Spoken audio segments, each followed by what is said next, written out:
Hello, everyone. Welcome once again to our podcast. Hello, Brussels. Hello, youth. Here we talk about youth related to this beautiful city of Brussels. Today with me is Elisa. Elisa, welcome. Hi again. Hello, everybody. Thank you for inviting. How are you this morning? Well, pretty great, actually. A bit of a sun in Brussels. Yes. Yeah, okay. Of course. So, Elisa, today we will talk about environment and fight against climate change. And we will talk about this with the perspective from Brussels. Would you like to join me on this trip? Yeah, sure. Yeah? Let's do it. So, first of all, I would like to ask you how you perceive this in the city. You think the structure they have, like for instance, for the garbage is nice, that you have to pick it up, like you have to let it in the street. Well, that's so unique of Brussels. Okay. In fact, as a person who I was not used to the system of, basically, if people who doesn't know, Brussels have a collection system of garbage, of trash, like the ones of your house mostly. So each every day you have a specific day and type of garbage you have to leave in the street, and then the truck comes and takes it, which is different from most European countries, I would say, due to the fact in other countries you see big trash cans in the neighborhoods, which are blue for plastic or yellow for carton, like depend the colors. But in Brussels, these big, huge boxes do not exist. No. So you have to go with your little bag and leave it outside your door, basically. Which is unique because if it's the collection day, then the pavement is full of trash. But Yes. I guess it's working. Yeah, I don't know. In your, because now you've been here for over 1 year. What do you think about it at the very end? You prefer the other system? To be honest, I realized that with this system, I reduced my waste. Okay, that's important. I kind of think twice what kind of package I'm gonna buy in the supermarket. If it's plastic, because this system is quite unique and the trash passes every week. So if you miss one day, then you have to wait at another week for the collections to be available. So I always try to be more conscious, like, okay, do I need more carton in my house, plastic, or like I also reduce my food waste. So it's a good system. Once you get into it, it's really, it's really effective. I mean, I also see that the general waste, that is things that you cannot really recycle, are not a lot. And I'm happy about it. That means that I do the recycling process good. I distribute my trash in a good way, and therefore the bag for the general waste is never full, like never. Yeah. Totally agree. But I'm totally agree on that. But on the other hand, don't you think this system gives a lot of responsibility to the citizen in some way? Because what about if you go for a trip and you will not be at home for 2 weeks, but the last day before the trip, it was not the day of the trash? Well, giving us the responsibility to doing, that's good. That's our responsibility. We have to contribute to fight. I would say it's also a part of the climate change and the environment. So it's good that they give us this responsibility to do it. Of course, we're not the only ones responsible for this, but at least we also can contribute to better things.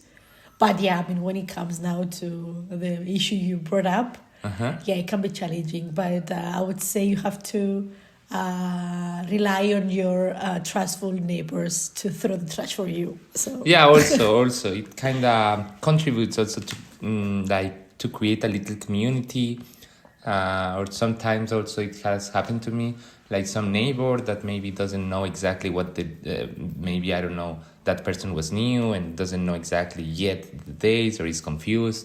So it's nice to clarify, and it's also nice that it's easy to find all this information online.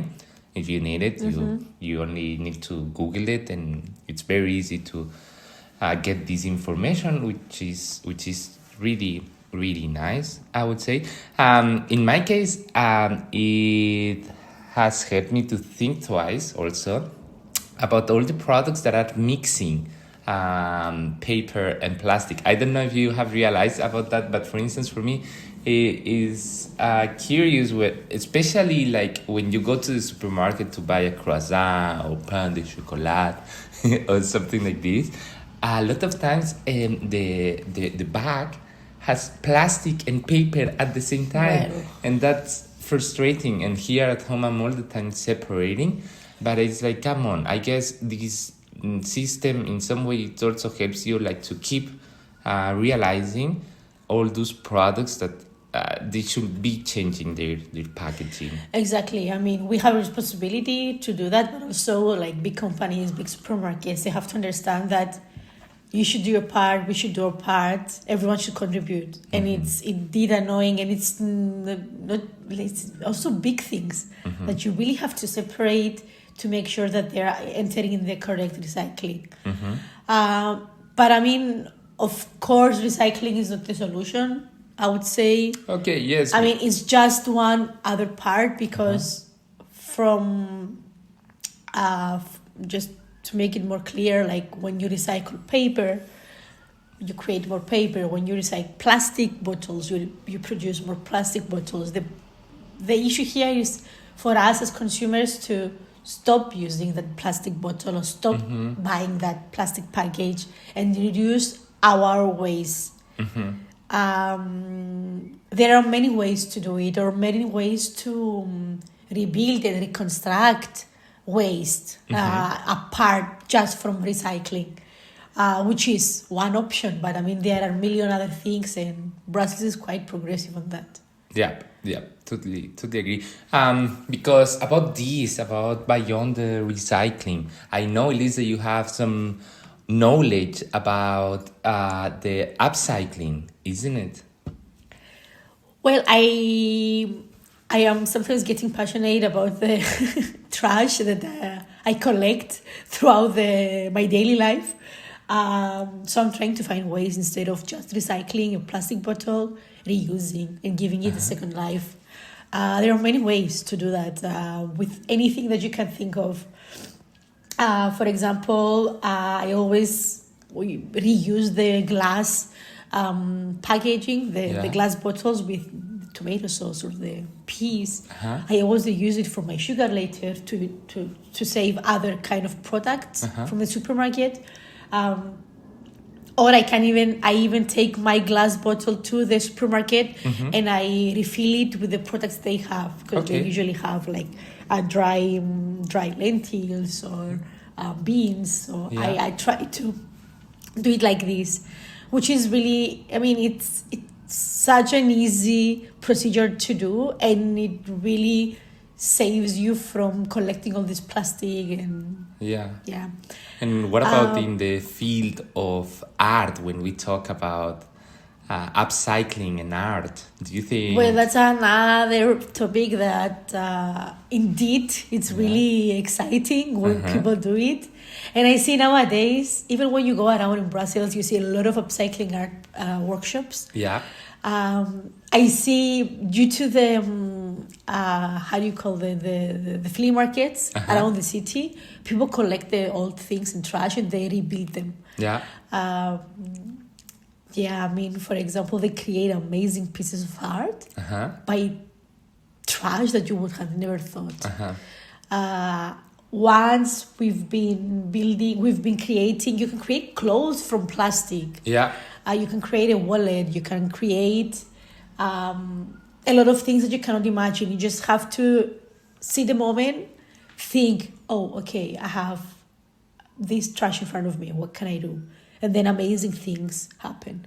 I mean, it's also the upcycling art, that it can be as a piece of art that you can decorate your house, but it can also be reusing or giving a second life to a material, and then you don't need to throw it away. Yeah, definitely. Yeah, I remember, I don't know, to talk about an example. Once I did like a kind of workshop with a Cypriot artist in a trip I did to Cyprus. And we took some t-shirts like that were like, well, I mean, maybe old, but old like in a way that maybe had a hole or something like that. And we created some beautiful, very beautiful, not pots, but like, I would say like the base for the pot, for the plants. And it was so beautiful, very, very beautiful.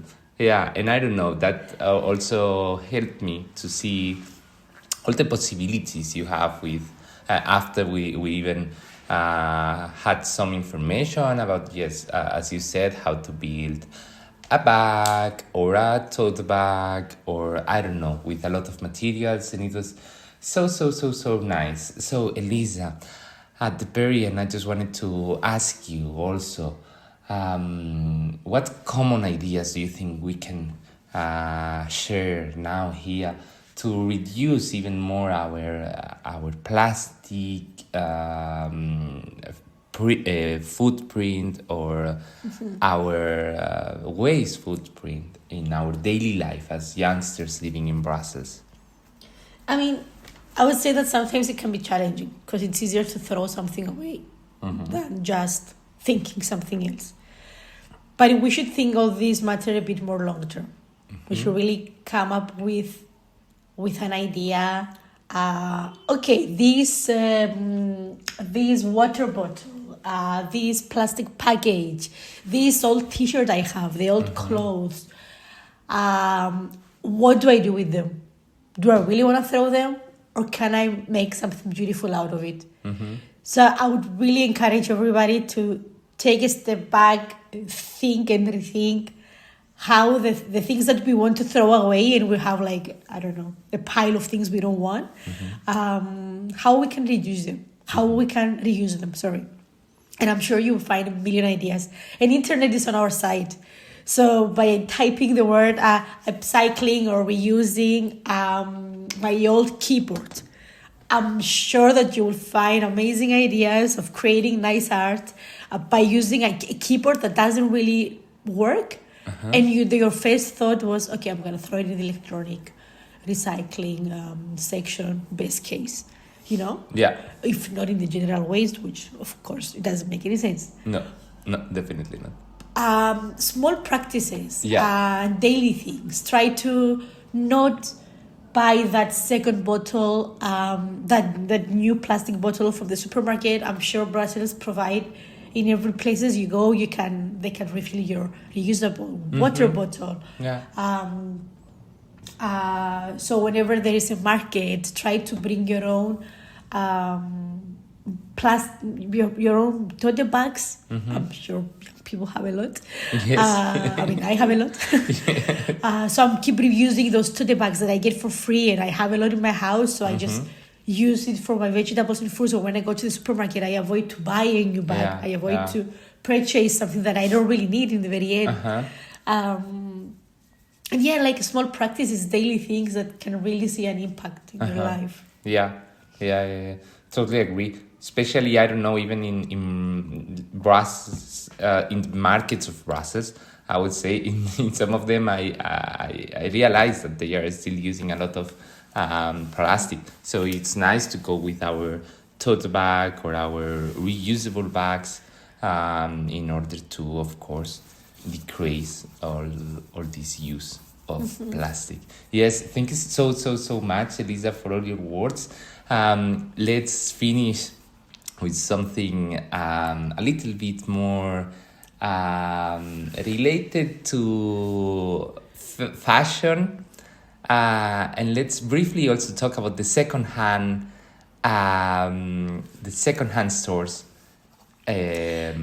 of clothes Well, here in Brussels. now you hit the right button.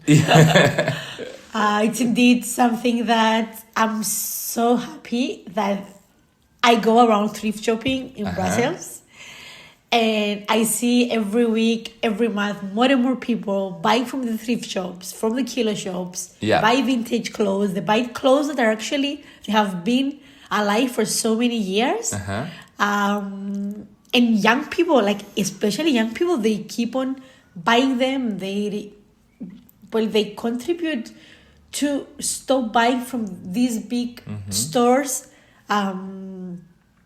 That, I mean, they create so much waste and so much, so much environmental footprint that it's massive. I mean, if you see the statistics, how much brands are using their resources to create clothes for us, is crazy. Yeah. And then when you go to a thrift shop, the prices are low. Even the quality is better in most of the things. Yeah, definitely. So I would definitely encourage this. Yes. And yeah, Brazil is quite of a paradise. I mean, you find things from €1, I don't know. 2 really euros, good 3 things. euros, or even if you have to pay a little bit less, it's like 10, 20, 30, but super good quality, which is amazing. And I will encourage also everyone like to visit Marol, that has a lot of secondhand stores. Also, stores like Think Twice, or Kilo shops. Kilo shops. There's a big variety in Brazil, and I'm sure if you go out there, that you're gonna find something in your style also. Yeah. Also, in the agenda of public events, there are always flea markets, and Anyway, Elisa, once again, thank you so much for your time. We hope to see you soon here again. Who knows? In any case, thank you so much for these 2 podcasts that we have shared. And I don't know if you want to share something else.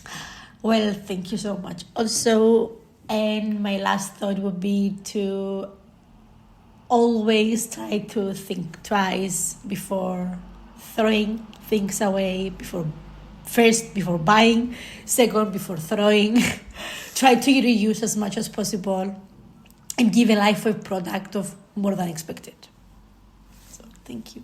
Thank you so much. So, to all of you, see you on our next episode, and thank you so much for being there. Ciao, ciao.